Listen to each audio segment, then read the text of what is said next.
...25-26 fevral 2026-cı il tarixlərində Prezident İlham Əliyevin növbəti Qarabağ səfəri yenə əlamətdar hadisələrlə yadda qaldı.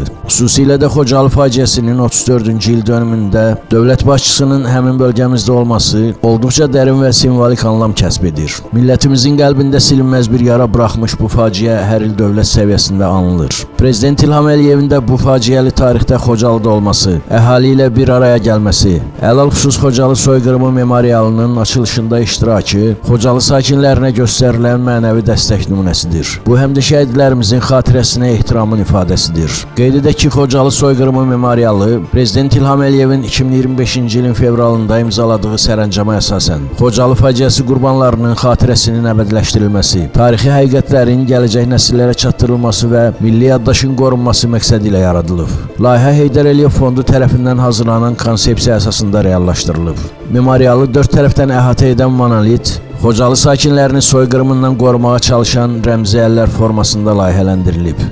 Xocalı soyqırımı qurbanlarının xatirəsinə ehtiram əlaməti olaraq memorialın həyətində qış fəslinin sonunda çiçək açan və yazın müjdəçisi olan badam ağacları əkilib. Bu illər ərzində Xocalıya ədalət kampaniyasının rəmzi də badam çiçəyi seçilib və bu təsadüfi deyil. Badam çiçəyi Xocalıda 1992-ci ilin fevral ayında törədilmiş soyqırımına münasibətdə ədalətin təmin olunmasını əks etdirir. Memorial 4 bölmədən ibarətdir. Memorialın tavanı boyu uçuşan göyərçin maketləri isə bütün dünya sülh arzulayan Xocalının faciəsi zamanı qətlə yetirilmiş günahsız sakinlərinin xatirəsinə ehtiram əlamətidir. Prezident İlham Əliyev Xocalı rayon ictimaiyyətinin nümayəndələri ilə görüşdə bildirdi ki, bu memorial kompleksin timsalında biz Azərbaycan xalqının əyilməz ruhunu görürük.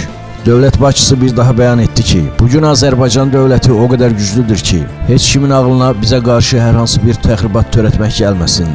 Bugün Azərbaycan dövləti Qarabağda həyatı bərpa edir. Mühüm tarixi günləri məhz öz ərazisində, öz insanları ilə birlikdə qeyd edir və bölgənin dirçəldilməsi prosesini ardıcıl şəkildə davam etdirir.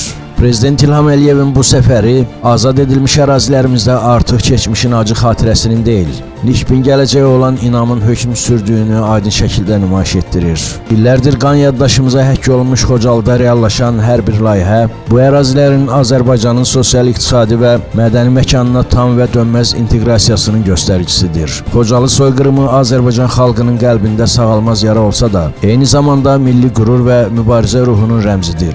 Şəhidlərimizin qanı yerdə qalmadı, qisasımız alındı.